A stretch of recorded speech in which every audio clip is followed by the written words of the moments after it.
They're the business deals that shake things up, A turning point in corporate history. that change the way we think, Hostile takeovers, leverage buyouts. that surprise the street. You're not going to walk away. In a top-secret project, a band of bold engineers plots to build IBM's first personal computer. What we then had to do was persuade our bosses that it was okay to turn this over to a kid. And ends up designing a deal that transforms a scraggly college dropout into the world's richest man. Bill Gates sold IBM a product that he didn't own yet. And from another era, an ambitious Hollywood couple battles a powerful TV network for their very own program CBS fought it all the way. and discovers the hard way that Hollywood plays by its own rules. They had a deal and everything was going great, and all of a sudden, boom, no deal. Lucy and Desi battle CBS for I Love Lucy, and Microsoft targets DOS. Two big deals that break all the rules.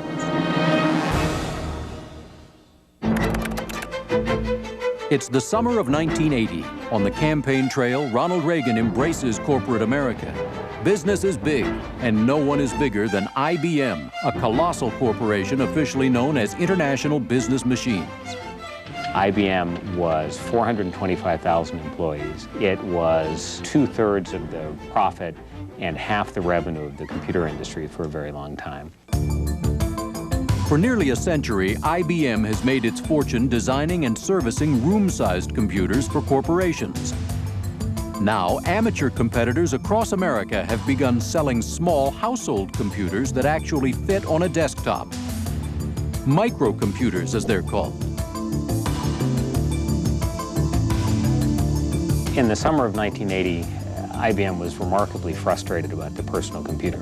It had tried 2 or 3 times in a very serious way to make a PC happen, and it seemed to be unable to do so. And IBM was embarrassed. Now, at a special projects facility in Boca Raton, Florida, a faction of IBM executives claims they have a solution. Until now, the company has produced every part of every machine it has ever sold. The engineers of a top-secret plan codenamed Project Chess want to change all that. They suggest that IBM buck tradition and build a personal computer by using parts purchased from outside suppliers. The charge is led by a seasoned executive named Bill Lowe. For the first time, we were recommending that IBM not be the sales arm, not be the service arm, and that we would use hardware and software that was developed outside. IBM's top brass is skeptical. They hand down a mandate. Before they'll give him the green light, Bill Lowe has to track down all the parts he will need. To find some of the most critical components for the computer, Bill Lowe entrusts a senior member of his special projects unit named Jack Sams. We called a task force meeting on a Sunday, as I recall.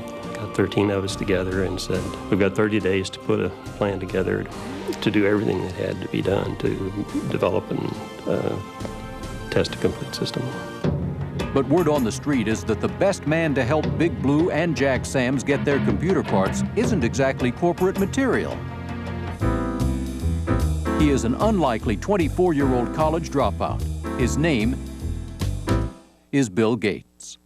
He had several enterprises in high school where he was programming to make money. He had rounded up kids to do work for him, and he sold their work at a profit because he was paying them nothing and charging his customers more. 5 years earlier, in 1975, Gates had created a software development company with a friend from junior high school named Paul Allen. They called their company Microsoft.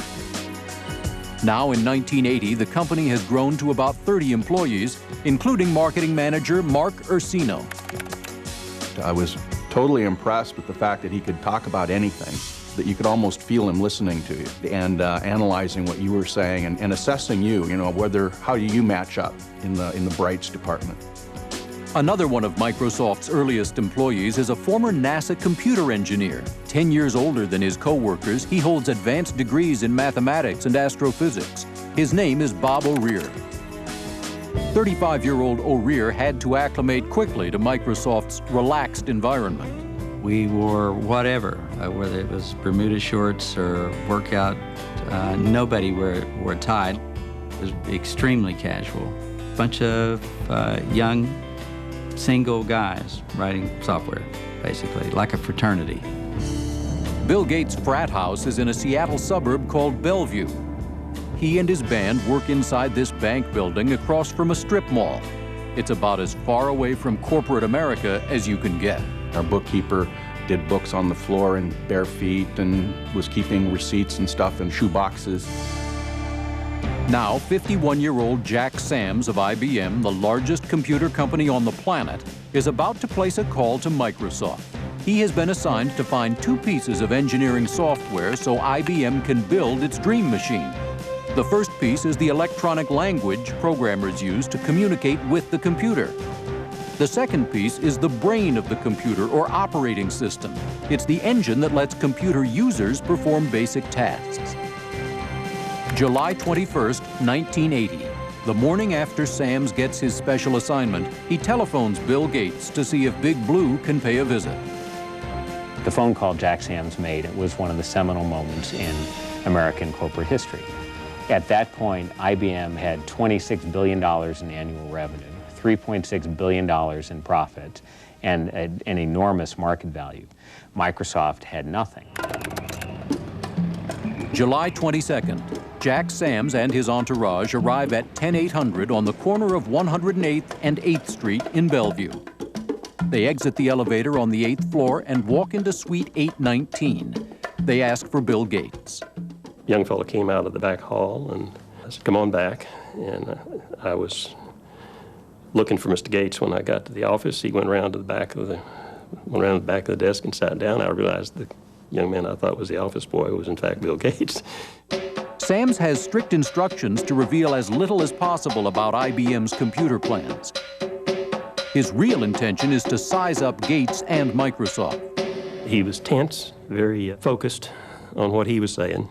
It didn't make any difference to him. His necktie was a little crooked. Sams avoids discussing specifics of his project, but he gathers that Microsoft can supply its electronic language. It also sounds like Microsoft can act as a vendor for the operating system. Gates seems like IBM's man. What we then had to do was go back and persuade our bosses that it was okay to turn this over to a kid. August 6th, 1980. 30 days have come and gone. Upon Jack Sams' recommendation, Bill Lowe pitches IBM higher-ups on the idea of creating a microcomputer using parts supplied by Microsoft and other suppliers. Everyone on the corporate management committee hates the project. Frank Carey, chairman of the board, is intrigued by the proposal. He gives Bill Lowe the go-ahead.